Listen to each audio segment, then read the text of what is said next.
Sevilla es una ciudad en constante crecimiento. Y no solo en constante crecimiento de nuevas viviendas, sino también de nuevas zonas arboladas, porque las nuevas viviendas necesitan también nuevos árboles, nuevos parques. Y hasta aquí nos hemos venido para hablar de los nuevos parques de la ciudad de Sevilla, una ciudad para la bicicleta. El patrimonio verde, la energía sostenible y la innovación empresarial vuelven a ser protagonistas una vez más. Hoy recorreremos el Parque de María Luisa para descubrir algunos de los rincones, historias y elementos que convierten a este espacio en uno de los grandes símbolos ambientales de la ciudad. Nos desplazaremos también hasta Bollullos de la Mitación para conocer los avances de la comunidad energética local Toda Sevilla. Un proyecto que ya cuenta con sus primeras instalaciones fotovoltaicas y que permitirá reducir el consumo energético de vecinos y edificios públicos. Además, nos detendremos ante uno de los árboles más singulares de Sevilla, el Ficus de Cross Pirotecnia.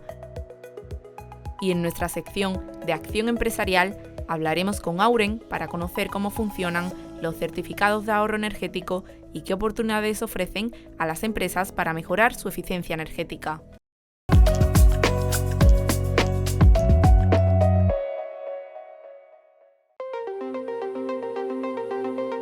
Mucho antes de convertirse en el parque más emblemático de Sevilla, este espacio formaba parte de los jardines privados del Palacio de San Telmo. Hablamos del Parque de María Luisa. Fue la infanta María Luisa Fernanda de Borbón quien donó estos terrenos a la ciudad en 1893. Un gesto que acabaría transformando para siempre la relación de los sevillanos con este lugar. Sin embargo, el aspecto que hoy conocemos no llegó hasta principios del siglo XX. Con motivo de la futura exposición iberoamericana, el Ayuntamiento de Sevilla encargó al paisajista francés Jean-Claude Nicolas Forestier la transformación de aquellos antiguos jardines palaciegos en un gran parque público adaptado al clima y a la identidad de Sevilla. Forestier encontró la inspiración en espacios tan reconocibles como los jardines de la Alhambra o el Real Alcázar, combinando vegetación, agua, cerámica y arquitectura en un diseño que todavía hoy define la personalidad del parque. El resultado fue un conjunto de glorietas, fuentes, estanques y paseos que convierten cada recorrido en un descubrimiento diferente. Entre sus rincones más conocidos destaca la Glorieta de Bécquer, uno de los espacios más fotografiados de la ciudad. La Isleta de los Patos, el Jardín de los Leones o el Estanque de los Lotos, elementos que forman parte de la imagen colectiva de varias generaciones de sevillanos. Además, el parque quedó estrechamente vinculado a la Exposición Iberoamericana de 1929. A su alrededor se levantaron edificios tan representativos como la Plaza de España y la Plaza de América, convirtiendo este espacio en el gran eje verde del certamen que proyectó internacionalmente la imagen de Sevilla. Con más de 100 años de historia como parque público, María Luisa conserva hoy gran parte de la estructura diseñada por Forestier. Un espacio donde naturaleza, patrimonio e historia conviven en un mismo escenario y que sigue siendo uno de los lugares más representativos de esta ciudad.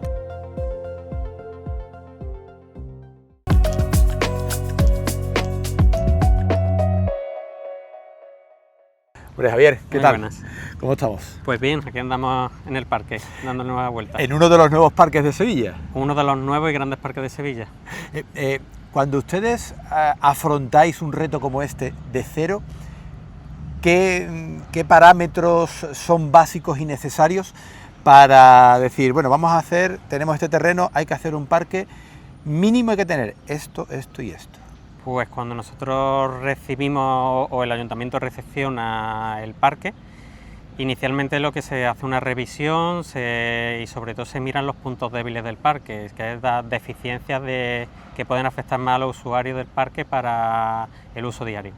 Porque una cosa es partir de cero, es decir, no hay nada, y otra que es, digamos, reciclar un parque o reformar o rehabilitar un parque que se va a ampliar o necesita una mejora. Sí, en este caso es un parque de nueva creación que realiza una constructora, que es la que ha hecho toda la zona de urbanización de este sector, y se lo entrega al ayuntamiento. Entonces el ayuntamiento a CEINSA Movilidad, pues, que es la que lleva la conservación, nos encarga la detección de los puntos débiles, porque claro, una cosa es hacer en la zona verde y otra cosa es adaptarla al uso habitual. Entonces, a partir de ahí, pues revisamos todo el parque, se detecta, en nuestro caso, la falta de sombra. Es un parque recién hecho, pues los árboles son jóvenes, muchos de ellos, y no dan todavía sombra, o son insuficientes, se detecta falta de zonas estanciales, falta de fuentes de agua, y a partir de ahí pues nos ponemos en marcha para darle solución y tramitar toda la documentación que haga falta para solucionar todos esos puntos.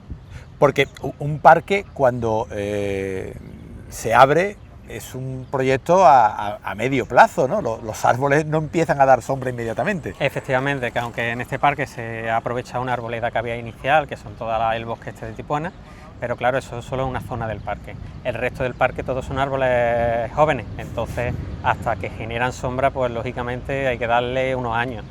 Entonces ahora mismo lo que era uno de los puntos débiles del parque es toda la zona que falta más sombra. Vamos, que el parque de María Luisa no estaba así cuando se abrió. Ni mucho menos, ojalá. Vamos, este parque, uno de los puntos que se detectó era la falta de sombra, y entonces en este año, por ejemplo, se ha hecho una gran plantación, se han plantado 113 árboles, creo, y se ha intentado dar sombra a los caminos principalmente, que es zona de usuarios, y empezar a generar pequeños bosquetes en la zona más transitada. Y además un parque, es como diría la gente del campo, no entiende ni de sábados, ni de domingos, ni de festivos. Efectivamente, esto tiene intensidad de lunes a domingo y necesita conservación y limpieza permanentemente. Entonces es un parque con muchos usuarios, con una zona que necesitaba una zona verde como esta, y entonces necesita un mantenimiento bastante importante e intensivo. Ahora vamos a hablar del parque de la Cruz Campo. Venga, perfecto. La conservación del arbolado urbano no depende únicamente de lo que podemos ver desde el exterior. En muchas ocasiones el estado real de un árbol se encuentra en su interior, donde pueden aparecer cavidades, pudriciones o daños estructurales difíciles de detectar a simple vista. Para conocer con mayor precisión la situación de estos ejemplares, el Ayuntamiento de Sevilla incorpora herramientas de diagnóstico avanzado como el resistógrafo, una tecnología que permite analizar el interior de la madera de forma mínimamente invasiva. Durante la actual campaña se han examinado 33 árboles de gran porte distribuidos en distintos puntos de la ciudad. La mayoría de ellos se encuentran en espacios especialmente sensibles por su valor patrimonial o por la elevada presencia de peatones. Uno de los principales ámbitos de actuación ha sido el Parque de María Luisa, donde conviven algunos de los ejemplares más veteranos y emblemáticos del patrimonio verde sevillano. Allí se han realizado estudios sobre árboles centenarios para conocer su estado interno y planificar las actuaciones más adecuadas para su conservación. El funcionamiento de esta herramienta es relativamente sencillo. Una fina sonda penetra en la madera mientras registra la resistencia que encuentra a su paso. Esa información permite identificar posibles zonas deterioradas que no presentan síntomas visibles desde el exterior. Los datos obtenidos sirven de apoyo a las inspecciones técnicas habituales y ayudan a tomar decisiones sobre el mantenimiento de cada ejemplar. Además de los controles realizados en el Parque de María Luisa, esta tecnología también se ha utilizado en ejemplares ubicados en otros puntos de la ciudad, reforzando así las labores de seguimiento y conservación del arbolado urbano. La combinación de experiencia técnica y nuevas herramientas de diagnóstico permite mejorar el conocimiento sobre los árboles de Sevilla y favorecer una gestión más segura, eficiente y sostenible de este patrimonio natural.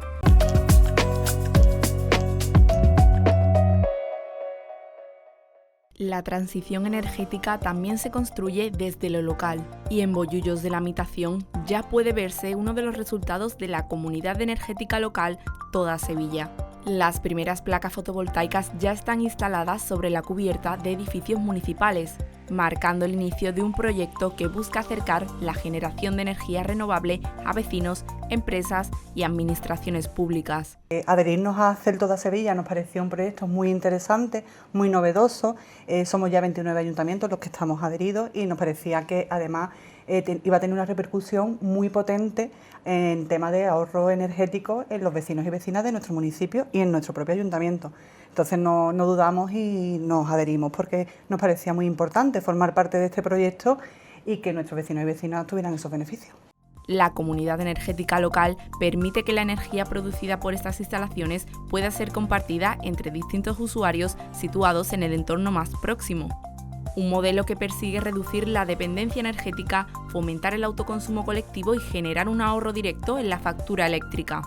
En este caso, tanto el ayuntamiento como los vecinos que se adhieran al proyecto podrán beneficiarse de la energía generada por estas placas solares. Bueno, pues poco a poco, prueba y error, era algo muy novedoso, no solo por la legislación, sino el ecosistema, ¿no? Las compañías eléctricas, las trabas, los propios, en este caso los ayuntamientos impulsaron muchísimo porque para predicar con el ejemplo, pues cedemos un espacio público, antes que un grupo de vecinos que a lo mejor les costaba que yo voy a ceder mi azotea durante 25 años a un colectivo de personas que no conozco, etcétera. Entonces los ayuntamientos se lanzaron, también hubo que hacer ahí mucha pedagogía de que era posible, amén después de encontrar la financiación para que instaladores las montasen, todo el tema legal para regularizar la instalación, hasta el proceso, como bien dice, que estamos ya tocándolo en algunos municipios, incluso hemos empezado, para hablar ya con vecinos, con pequeñas y medianas empresas, para decirle que la instalación ya está hecha, que ya están todos los permisos y que quien se quiera apuntar a esa comunidad, para que nosotros le analizaremos qué necesidades puede tener de participación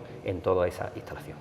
Más allá del ahorro económico, la iniciativa también pretende impulsar un modelo energético más sostenible y participativo. La producción de energía limpia en el propio municipio contribuye a reducir emisiones y favorece una gestión más eficiente de los recursos energéticos. Además, el proyecto contempla seguir ampliando instalaciones y sumar nuevos participantes en los próximos meses. Se están instalando, están instaladas ya en los edificios municipales diferentes placas fotovoltaicas y en nuestros tejados pues, se va a generar energía que va a ir a la casa de nuestros vecinos y vecinas, con lo cual van a tener un ahorro energético en el bolsillo a la hora de pagar la factura de la luz. Entonces a nosotros nos parecía, además de apostar por una energía limpia, renovable y todo el tema de la transición energética que tanto se habla, pues que tú al final tus vecinos se beneficien de un ahorro, nos parecía también súper importante, la verdad. Las comunidades energéticas se han convertido en una de las fórmulas que más está creciendo en Europa para impulsar la transición energética desde el ámbito local. La idea, y sobre todo como ya desde el 2018 se permite en España, era que colectivos de personas, porque no también ayuntamientos, empresas, pudieran montar instalaciones fotovoltaicas en un sitio común donde toda la energía que ahí se genere pues pueda ser compartida por personas que ya no necesariamente tienen que estar debajo de los paneles. Es como si salieran cables a cada uno de esos socios que quieren serlo. Eso pues es un cambio radical porque hay mucha gente que o bien no tiene la capacidad económica y de forma cooperativa sí, o no tiene un espacio físico donde colocarla y así sí podría hacerse. Entonces, así como surge, ¿no? Ver la oportunidad, la legislación ya lo permitía en España, pues nos lanzamos. Con estas primeras instalaciones ya en funcionamiento, Bollullos de la Mitación se convierte en uno de los 29 municipios que empiezan a materializar sobre el terreno un modelo basado en la energía renovable, el autoconsumo compartido y la participación ciudadana. Como yo digo muchas veces, más ejemplos de servir al pueblo que tener tus edificios municipales al servicio de la energía para que tus vecinos se beneficien en el bolsillo, me parece que es algo, no sé, me parece que es maravilloso, no encuentro mismo un calificativo mejor y por supuesto el ayuntamiento tiene que estar ahí. Una apuesta que busca transformar la forma de producir y consumir energía desde la proximidad y la sostenibilidad.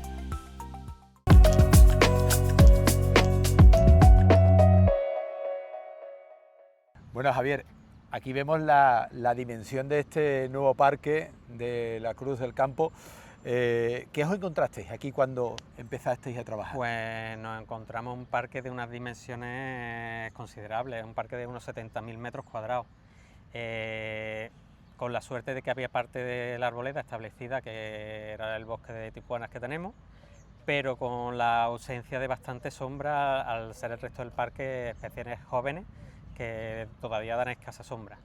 Entonces fue uno de los puntos que nosotros recibimos el parque hace 6 meses o 7 meses y desde entonces pues se programó una plantación fuerte y se acondicionó de más sombra a los caminos con especies de plantas adaptadas lo primero aquí al clima, como jacaranda, crepillea, y otras que también que tenemos, que hemos generado un bosquete, como brachis de varias especies, rupestris, díscolos, que tienen capacidad para aguantar, digamos, la insolación de Sevilla. Claro, porque no es lo mismo hacer un parque y mantenerlo en Sevilla que en Oviedo. Tienen que ser especies concretas, que esos meses tan duros de temperaturas de medias altas, desde mayo hasta finales de septiembre, puedan funcionar. Tenemos especies siempre que sabemos que no funcionan aquí en Sevilla, como la jacaranda, la crepillea, y otras variedades que intentamos también meter, como el brachi, que ya lo teníamos en Sevilla, pero que teníamos ciertas especies, variedades de brachi, y poco a poco se han ido introduciendo otras que sabemos que funcionan muy bien. Y nada, y se han ido introduciendo porque intentamos mejorar la diversidad de especies que tenemos en los parques y un poco darle un poco también de color. Además se nota cuando vamos al sol o venimos a la sombra, se nota muchísimo. Se nota perfectamente la diferencia. Los 5 o 6 grados menos perfectamente y bueno, lo bueno es eso, que podemos utilizar esta zona del parque más sombría, y para eso otra de las deficiencias era hacer zonas más estanciales y darle a los usuarios zonas para disfrutar del parque, como colocando las mesas picnic que no tenían y demás, para que haya un disfrute del parque más cómodo para los usuarios. ¿Hay alguna manera de acelerar que los árboles den sombra antes? Bueno, sí, que crezcan como los niños cuando se les da refuerzos vitamínicos. Hay especies de más rápido crecimiento, pero bueno, en los parques, como teniendo agua, suelen responder mucho mejor al crecimiento, más que nada porque la ciudad al final no deja de ser un medio hostil para el arbolado. El viario es más complicado y en los parques pues el arbolado sufre menos, pero vamos, que crecen rápido. Las especies que se han puesto darán sombra dentro de unos años y cuando pasen los años veremos un parque con una arboleda bastante considerable. Eso te quería comentar, que vamos a encontrarnos aquí cuando el parque esté en plenitud. El parque en plenitud tendremos unas zonas sombrías bastante considerables. Los caminos están preparados para que den sombra, para que se pueda pasear y notemos esos 6, 7, 5 grados menos y sea un parque que sea un refugio climático de la ciudad y de San Pablo. Un auténtico pulmón, además donde está ubicado Polígono de San Pablo, con la cantidad de miles de personas que viven en los 5 barrios que componen el polígono, el nuevo barrio que se está generando en los antiguos terrenos de la fábrica de la Cruz del Campo, y una zona estratégica de la ciudad como es Nervión. Sí, va a ser el pulmón de toda la zona, y además un pulmón al que poco a poco se le están dotando de las instalaciones que necesitaba. Pronto tendrá el agua, que ya la tenemos concedida para hacer las fuentes. Tendremos también el pipicán, también se le ha dotado de mucha sombra, y pronto las personas que ahora mismo pasan calor usando el parque, dentro de poco tiempo, de pocos años, tendrá un parque con un bosque considerable de arbolado. He comentado ya anteriormente que cuando esté en plenitud, ¿los parques llegan a su plenitud o nunca terminan de crecer? Llegan, pero hay que darle tiempo y con suerte y sobre todo el vandalismo es lo que más retiene a los parques de llegar a su plenitud. Nos encontramos muchos árboles vandalizados, tumbados y demás, que es lo que va un poco reteniendo. Es verdad que si a un parque se le da y se le cuida, alcanza la plenitud y cambia totalmente con los años. Y evidentemente, para que ese vandalismo no afecte o sea el menor posible, lo más importante es que los ciudadanos hagan suyo el parque, se sientan incorporados, vengan, estén, digamos, ocupen el parque, y eso desocupa al vandalismo. Efectivamente. No hay nada mejor para que no tener vandalismo en un parque que haya afluencia de gente, afluencia de niños, afluencia de deportistas. Todo eso lo que genera es que no le apetezca estar ante la mirada de los usuarios a alguien que quiera hacer vandalismo o que quiera romper cosas. Javier, muchísimas gracias. Nada. Y te queda mucho trabajo, ¿eh? Mucho. Queda mucho. Muchas gracias. Gracias. Hasta ahora. Vale. Perfecto.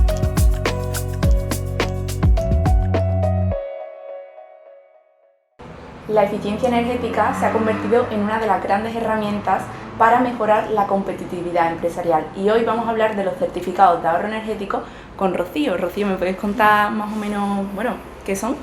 Pues los certificados de ahorro energético son un mecanismo que ha creado el Ministerio, imitando un poco un modelo que ya existía previamente en Francia, que sirve para poder financiar actuaciones de eficiencia energética. Y realmente esto cómo funcionaba, ya existía ese fondo antes de donde están saliendo ahora mismo el dinero, pero las empresas que tenían que pagar dinero a ese fondo estaban obligadas a pagar un X sí o sí todos los años según cuánto petróleo movieran en sus instalaciones y demás, y a día de hoy lo que están intentando es que esas empresas paguen directamente a los que están haciendo las actuaciones de eficiencia energética, quitándose un poco de por medio el intermediario de la administración pública, que quieras que no siempre ralentiza un poco todo, y agilizando bastante lo que es las actuaciones, la financiación y el acceso a los fondos de eficiencia energética. Y vosotros en Auren ayudáis a las empresas a que obtengan estos certificados. ¿Cómo es el proceso? Pues mira, de hecho nosotros lo que hacemos es ayudarles en el proceso completo, en identificar qué tipos de actuaciones podemos hacer que vayan a luego generar esos CAEs, esos certificados de ahorro energético, y luego también lo que hacemos es acompañar en el proceso completo de calcular los ahorros, recopilar toda la documentación que hace falta para luego justificar esos ahorros, contactar con los sujetos obligados delegados, que son estas entidades que pueden comprar los ahorros para ver quién ofrece el mayor precio, y una vez que ya tenemos el mayor precio, gestionarlos hasta su verificación y hasta que el cliente cobre lo que le corresponde. ¿Y hay algún... ¿me puedes poner un ejemplo para que la gente entienda cómo es aplicar ese ahorro energético? Pues por ejemplo, un clásico que estamos viendo mucho ahora en hoteles. Tú tienes una caldera muy antigua que te está dando el agua caliente sanitaria, quizás incluso calefacción, y una enfriadora que tengas luego en la cubierta para la parte de aire acondicionado. Pues ahora hay una actuación muy típica, muy estandarizada, que es coger todos esos equipos, sustituirlos por un único equipo o varios equipos, pero que den el servicio completo a frío, calor, agua caliente, idealmente aerotermia, que es al final lo más eficiente posible que tenemos en este tipo de tecnologías, y con eso tú estás generando un ahorro, porque los equipos que tenías antes eran mucho menos eficientes, los equipos que vas a tener luego tienen unos rendimientos muy altos. Esos ahorros se pueden calcular con una fórmula que te dan en las propias fichas estandarizadas que tienen en el Ministerio, y con ese ahorro luego tú puedes coger y decir, vale, pues 1 kWh va a ser un CAE, esta moneda virtual que estamos llamando. Pues si tú acumulas muchísimos kWh, muchísimos CAEs, eso los vas a poder vender en una actuación que llamamos en un expediente. Vamos a hacer un expediente con esa actuación, con esa o con la típica de iluminación LED, hay que cambiar los fluorescentes que tenemos muy anticuados en las oficinas, este tipo de cosas. Y con eso es lo que tú vas a justificar de ahorro, ¿vale? Entonces lo que tú tienes son dos tipos de actuaciones. Tenemos la que es las estandarizadas, que es la que te acabo de dar de ejemplo, y las singulares, que es todo lo que sea que ahorre energía, que sea de eficiencia energética, pero que no esté estandarizado porque no tenga una fórmula tan simple o porque no se pueda aplicar a todos los sectores. También se puede hacer, aunque es un procedimiento un poco más complicado, con planes de medida y demás, pero también se puede justificar. Vale, y muchas veces las pequeñas y medianas empresas piensan que esto solamente está reservado para las grandes compañías. ¿Es así o ellas también pueden...? Es para todo el mundo. De hecho, si nos ponemos ya en modo tiquismiquis, podemos incluso los particulares acceder a los CAEs. No es ni siquiera reservado a empresas. O sea, se te da un poco de concepto de hasta qué nivel se puede llegar de abajo para toda la parte de CAEs. Realmente lo único que va a ser es una cuestión de si tienes o no tienes actuaciones que lleguen a este mínimo para formar el expediente. Tú para formar un expediente tienes que conseguir ahorrar 30.000 kWh como mínimo. Esos 30.000 puede ser con una única actuación, puede ser juntando varias actuaciones dentro del mismo expediente. Mientras que llegues a eso no habría problema, ni siquiera tiene que ser dentro del mismo tiempo, puede ser dentro de un mismo año completo, que tú hayas ido ejecutando cositas y luego las vayas acumulando y lo juntes todo en un solo expediente. Es decir, mientras que llegue a los 30.000, cualquiera puede. ¿Y qué mensaje darías a esas empresas que todavía no han actuado en el ahorro energético? Que lo mire, porque ya no solamente es lo que puedan obtener con la parte de los CAEs, que quieras que no, te ayuda sobre todo a reducir los tiempos de amortización de las inversiones, pero también es lo que te está trayendo a la larga, es un ahorro económico que lo vas a ver año a año y que si encima consigues esa inversión, hacer que te devuelva el retorno, que te haga el retorno antes, mejor que mejor. A lo mejor una actuación que antes era 5 años, ahora está en 2 y medio de tiempo de retorno, y a partir de los 2 y medio todo es ganar.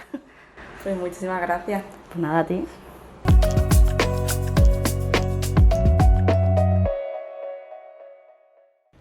Hoy nos detenemos ante uno de los árboles con más historia del Distrito Sur, un ficus que ha sobrevivido a la transformación de una zona entera de Sevilla y que hoy se alza como uno de los grandes vegetales en el antiguo parque Cros Pirotecnia.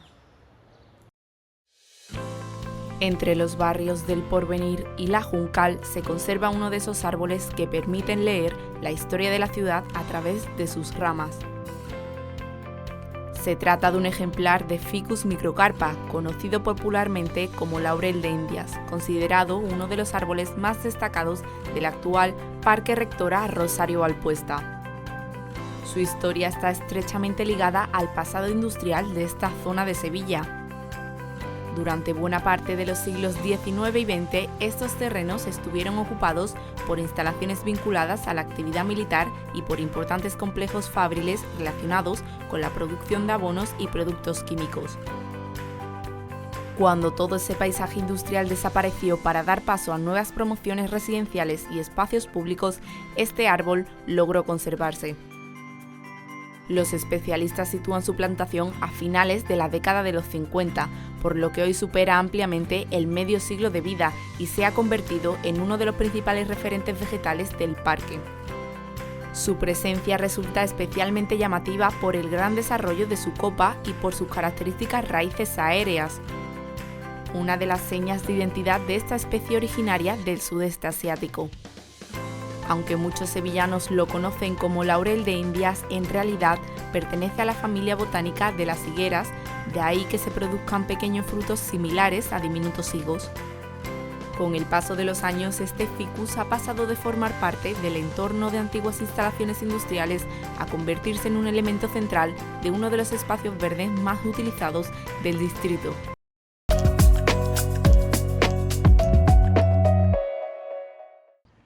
Nuevos parques, mantenimiento, luchar contra el vandalismo, muchos retos por delante.